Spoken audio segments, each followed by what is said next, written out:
সবাই যখন শীতের প্রস্তুতি নিয়ে ভিডিও দিচ্ছে, আমার কাছে মনে হলো আমার কাছে শীতের প্রস্তুতি মানে কি? আমার কাছে শীতের প্রস্তুতি মানে কি জানেন?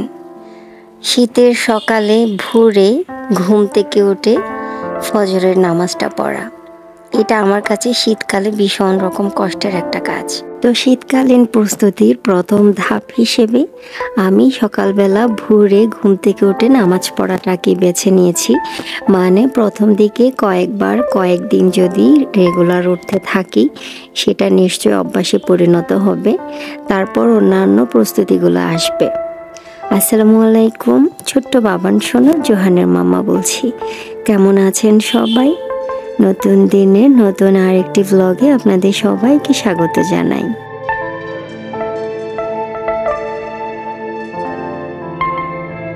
বেশ কয়েকদিন আগে শিশির আপুর একটা ভিডিওতে আমি এই রেসিপিটা দেখেছিলাম, তো আমি সেটা একটু করার চেষ্টা করছি। কিন্তু এখানে আমি আমার নিজের মতো করে একটা ফিউশন করেছি। সেটা হচ্ছে একটু কনডেন্স মিল্ক দিয়েছি, যার কারণে না এই মাতবড়িটা করার কারণে আমার যে নাস্তাটা সেমাইয়ের, এটা কিন্তু আসলে পারফেক্ট হয়নি। পাশাপাশি হয়েছে কি, জোহান বাবা সকালে খুব কান্না করছিল, তখন ওকে কুলে নিয়ে কিছু একটা করতেছিলাম, ওই সময়টাতে একটু নিচের দিকে লেগে পড়েও গিয়েছে। যাই হোক, নতুন কোনো রেসিপি আমি অনেক সময় ট্রাই করি, কখনো ভালো হয় কখনো ভালো হয় না। তো সেটা নিয়ে সবসময় মন খারাপ করি না, মনে করি যে একটু এক্সপেরিমেন্ট করলাম, অসুবিধা কি, পরের বারে নিশ্চয় ভালো হবে।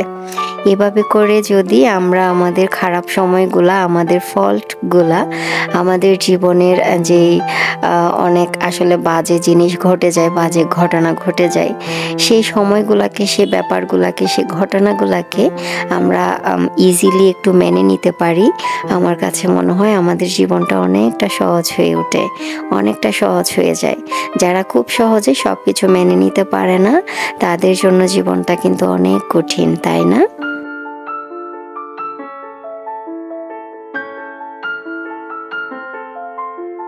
যখন শীতকাল আসে তখন কিন্তু যাদের রেসপিরেটরি প্রবলেম আছে, মানে যাদের শ্বাস প্রশ্বাসের প্রবলেম, আবার হচ্ছে অনেকের অনেক বেশি ঠান্ডা লাগার প্রবণতা থাকে, তাদের জন্য কিন্তু শীতকালটা খুবই কষ্টের। তো এই কষ্টের সময়ে, যে সময় অনেক বেশি ঠান্ডা কাশি লাগার প্রবণতা থাকে, সেই সময় কিন্তু ফ্রিজ যে ক্লিন করার যে ব্যাপারটা, এটা কিন্তু ভীষণ কষ্টদায়ক হওয়ার কথা। এবং হচ্ছে সবাই আসলে শীতকালে ফ্রিজ ক্লিন করার ব্যাপারটা আসলে নিতে পারে না। তো যার কারণে হয় কি, শীতকালীন প্রস্তুতিতে সবার প্রথমেই থাকে ফ্রিজটা ক্লিন করা। তা আমিও তো তার ব্যতিক্রম নয়। আরও আমার বাসায় তো বলতে পারেন শীত শুরু হওয়ার আগে থেকে ঠান্ডা কাশি নিয়ে আমরা সবাই জর্জরিত অবস্থা। তো সেজন্য আমি একটু ফ্রিজটা প্রথমেই ক্লিন করে নিচ্ছি। তবে আমার আজকের এই ভিডিওটা যেহেতু গত এক সপ্তাহ আগের, ওই সময় আমার জোহান বাবার বাবা মানে আমার হাজব্যান্ড তো অনেক অসুস্থ ছিল। আবার এই অসুস্থ রোগীদেরকে সেবা শুশ্রূষা করার পাশাপাশি এই কাজগুলো করা তো আমার জন্য খুবই কষ্টদায়ক ছিল।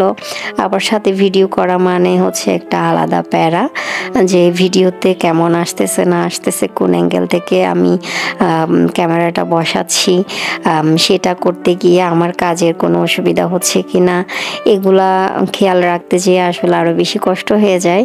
আর ফ্রিজটা ক্লিন করতে গিয়ে না আমার হাতে আমি অনেকগুলা মানে কেটে গেছে, কোন দিকে জানি না, কোনায় কানায় যখন ভালো করে ক্লিন করতেছিলাম ওই সময় অনেকটা হাত টাত কেটে গেছে পুরা।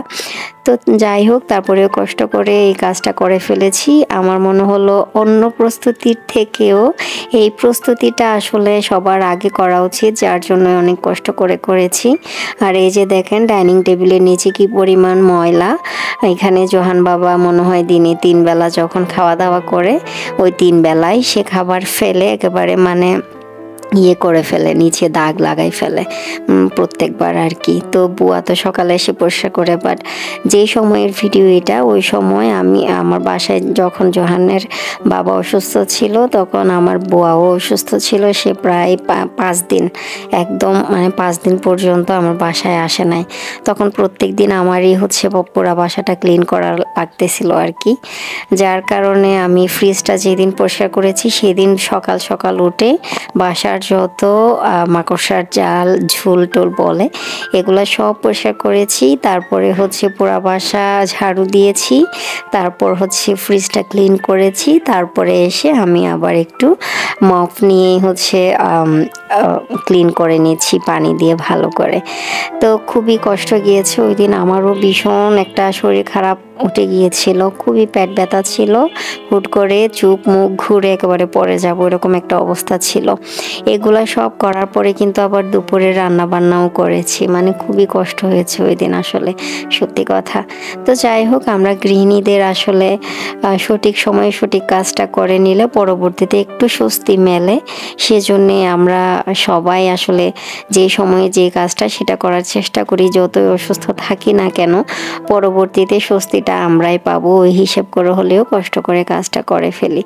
তো আমি এই যে আপনাদের সাথে কথা বলতে বলতে আমার ফ্রিজ ক্লিন করেছি, পুরা বাসা ক্লিন করে নিয়েছি।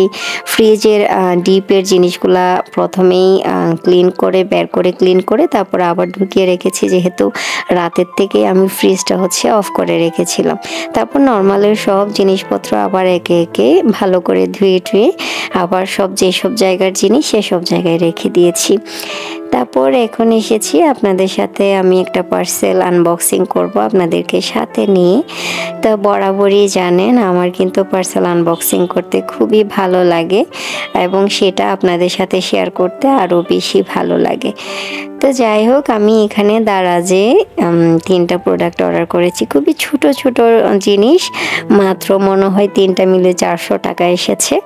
তো যেহেতু অর্ডার করা খুবই সহজ, আবার আমার হচ্ছে বাসা থেকে বের হওয়াটাও খুব একটা সহজ ব্যাপার না, বাবু নিয়ে সব সময় মার্কেটে যেতে পারি না, আবার হাজব্যান্ডেরও খুব একটা সময় হয় না।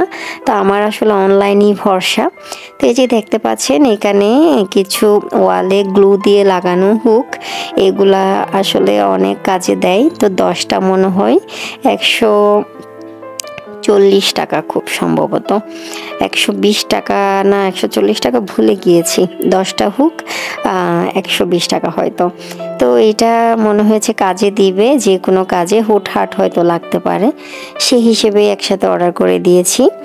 তারপরে এখন যেটা দেখতে পাচ্ছেন এটা হচ্ছে বিভিন্ন বয়াম, তারপর হচ্ছে গ্লাস জারগুলাতে মশলা টশলার যে জারগুলো আছে না, জারের মধ্যে কোনটা কিসের জার সেটা লিখে দেওয়ার যেই স্টিকারগুলা, লেভেলগুলা, সেই লেভেলগুলা অর্ডার করেছি আমি। এখানে এগুলা কিন্তু মানে 20 পিস 100 টাকা এরকম এরকম অনেক টাইপের আমি প্রাইসিং দেখেছি বিভিন্ন স্টোরে।